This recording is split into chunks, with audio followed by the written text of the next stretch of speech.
भूकंप तो जब भी आता है और जहाँ भी आता है त्रासदी करके ही जाता है। ना जाने कितने लोग बेघर हो जाते हैं, कोई अपना बच्चा खो देता है तो कोई अपने परिजनों को।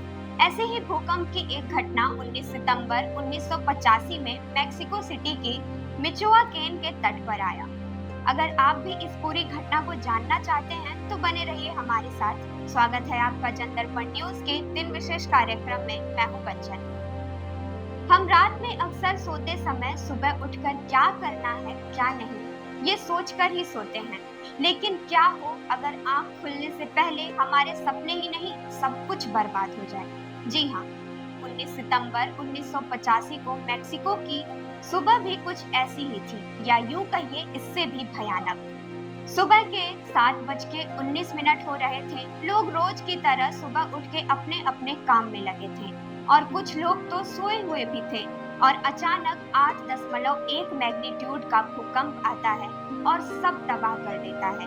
इसकी गहराई लगभग 15 किलोमीटर थी। इस भूकंप के कारण 10,000 से अधिक लोगों की मौत हो गई और 30,000 से ज्यादा लोग घायल हुए। इस घटना से स्कूल, हॉस्पिटल और रेजिडेंट बिल्डिंग जैसी कई इमारतों को नुकसान पहुंचा। साथ ही इस देश की अर्थव्यवस्था पर भी गहरा प्रभाव पड़ा। भूकंप के तुरंत बाद सरकार ने मदद और पुनर्निर्माण कार्यक्रम शुरू किया। इस घटना ने भूकंप प्रबंधन और सुरक्षा नियम में सुधार की आवश्यकता को भी समझाया। इस घटना से काफी जान माल, हर चीज का नुकसान तो हुआ ही, फिर भी घटना ने लोगों के बीच जागरूकता बढ़ाई और आगे चलकर भूकंप से सुरक्षा के लिए नए नियम बनाए गए। नए नियम यानी इन इमारतों का पुनर्निर्माण कराना, भूकंप के आने से पहले लोगों को जागरूक करना, नागरिक सुरक्षा प्रक्रिया जैसी और भी कई चीजें सुरक्षा नियम में शामिल थी। इस भूकंप के आने से भारी नुकसान तो हुआ ही, साथ ही बिजली की कमी के कारण अराजकता और बढ़ गई। ऐसी बात नहीं है कि बिजली की सप्लाई वहां थी नहीं, लेकिन उस दिन आए भूकंप ने यहाँ फिर से बिजली की सप्लाई बंद कर दिया था। टेलीफोन सिस्टम को भी इस भूकंप के आने से भारी नुकसान हुआ, जिसके कारण शहर कई दिनों तक संपर्क से बाहर रहा। जरा सोचिए, बिना बिजली और बिना फोन के जिंदगी कितनी मुश्किल हो गई होगी। उस समय मेक्सिको के राष्ट्रपति मिगुएल टेलो मैड्रिड थे।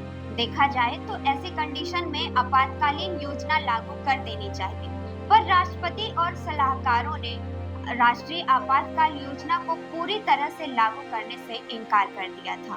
फिर क्या था? इसके बाद शहर का पुनर्निर्माण शुरू किया गया और मलबे में दबे हुए लोगों को जैसे तैसे निकाला गया। फिर भी डाटा के मुताबिक 10,000 लोगों की जान गई थी। बचे हुए लोगों को उचित चिकित्सा, आवास आदि सुविधाएं देने की कोशिश की। खबर की माने तो एक साल में मेक्सिको सिटी में कम से कम 90 बार भूकंप आ जाता है, लेकिन इसकी तीव्रता 4.0 के आसपास ही रहती है। 19 सितंबर की ये घटना इतिहास के पन्नों में काफी अहम भूमिका निभाती है। आपको ये जानकारी कैसी लगी हमें कमेंट करके जरूर बताएं और देखते रहें जनदर्पण न्यूज। धन्यवाद।